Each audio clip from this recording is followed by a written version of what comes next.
What's going on, everybody? So I got a bit of an unpopular opinion, I would think.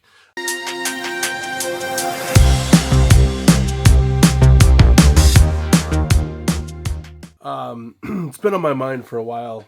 Nothing super crazy. Why resellers are necessary for the community.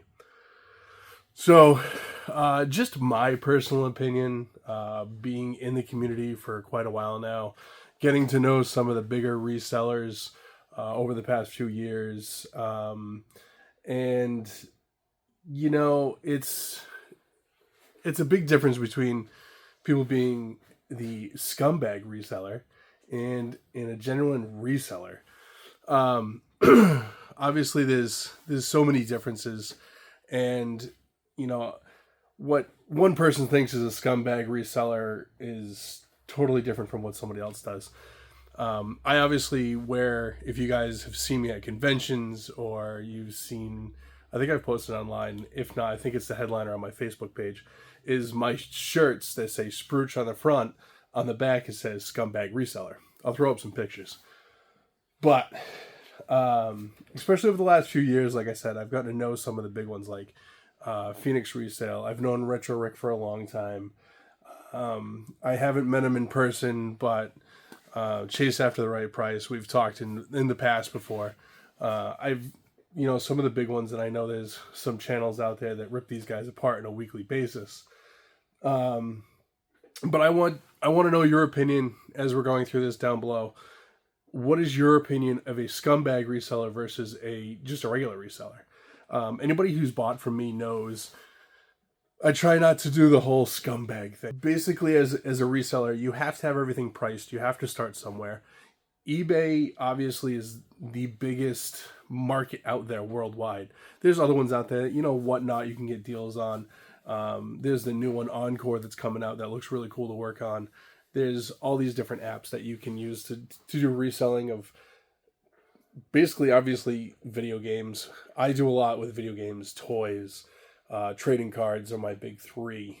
And by doing the reselling, it's given me the opportunity to, one, leave working for corporate America.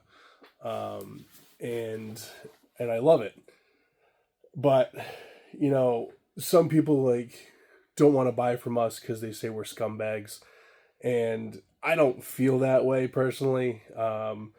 Everybody's, got their own way of doing it. Now, if you're purposefully going out there and ripping people off, yeah, it's kind of a scumbag thing. But if you're going to a yard sale, flea market, whatever, and you're paying the person's price, I don't see anything wrong with that. You don't need to necessarily be like, hey, this is a $50 game I'm getting for $5. After the work and everything's involved, if, you might be keeping it for your collection. If you're reselling it, that's fine too. Who cares what everybody does with their own stuff? I know also, this is where it's going to kind of come down. People get jealous. I've found stuff out in the wild, like I found Sculptor's Cut for a super short amount of money. And when I picked it up, I wasn't even 100% sure, one, if it was real, and two, if it was Sculptor's Cut, because we looked through the box kind of quick. I ended up selling it to a buddy of mine, and he was happy with it. He's actually the one who offered me the price. I made some good money on it. I don't collect Nintendo 64. But over the years, this has allowed me to amass my collection basically for free.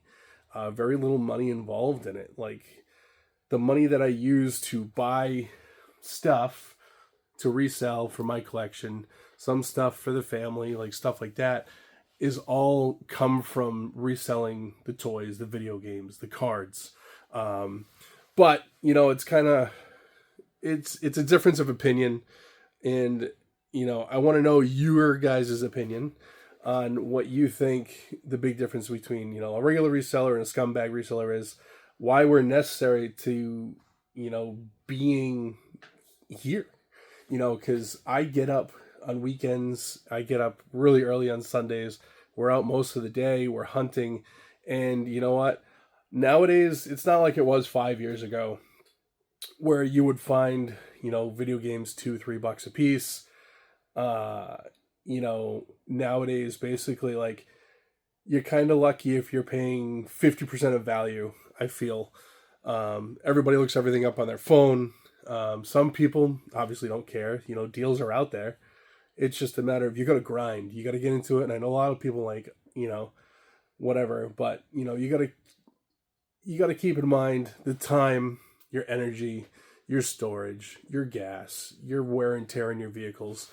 And yeah, I'm getting a $50 game for $5 maybe, but if you kind of put all that together, and if I go to like 10 different places but I only hit it like one or two, then it all kind of comes together. But on the other end of the aspect, I know I'm kind of like all over the place, but I I feel as a reseller, when I do get things cheap, it gives me the opportunity to give them to you cheaper. Like, anybody who's bought from me knows that I'm always willing to deal. And what I like to do a lot of times now, and I have the ability to do it, is when people buy multiple things, I'll add up the ticket price and then I ask what they want to pay on it. And you make me an offer. There's very few times I've ever said no. Um, back I could think of, like, I think I had a Pokemon game and a guy offered me $5 when I had it, marked higher. And I was like, at that point, I'm like, no, and it's not worth getting mad over either. It's just part of the business. It's part of the game. For all he knows, I could have said, yeah, shoot your shot. Why not? Um, so, anyways, give these guys a chance. I know a lot of people kind of hate on Caleb, Phoenix Resale. When I got to sit down and talk to him, he's a really nice guy, and he's very different. Once you kind of get to know him, and he pays, good prices on stuff. I mean, I had stuff marked at like $90, and he offered me like 80, just like 75, $80 for it. That's not a bad offer. And then he's going to take it and resell it and still make money. So people get all mad at him and say he's ripping people off. I don't see it. And I know a lot of guys he went around to different conventions at, and, he gives a fair market value. So it is what it is, But like I said, I'm rambling at this point. I just kind of wanted to get this off my chest. So let me know what you think as far as what I said. Why you hate resellers, why you like resellers, what you feel is a scumbag reseller versus a good reseller. So kind of go from there, and we'll do more of my ramblings at another time. So if you guys watch this all, I appreciate it. I'll catch you guys on the flip side. Make sure you check out the other videos. Peace.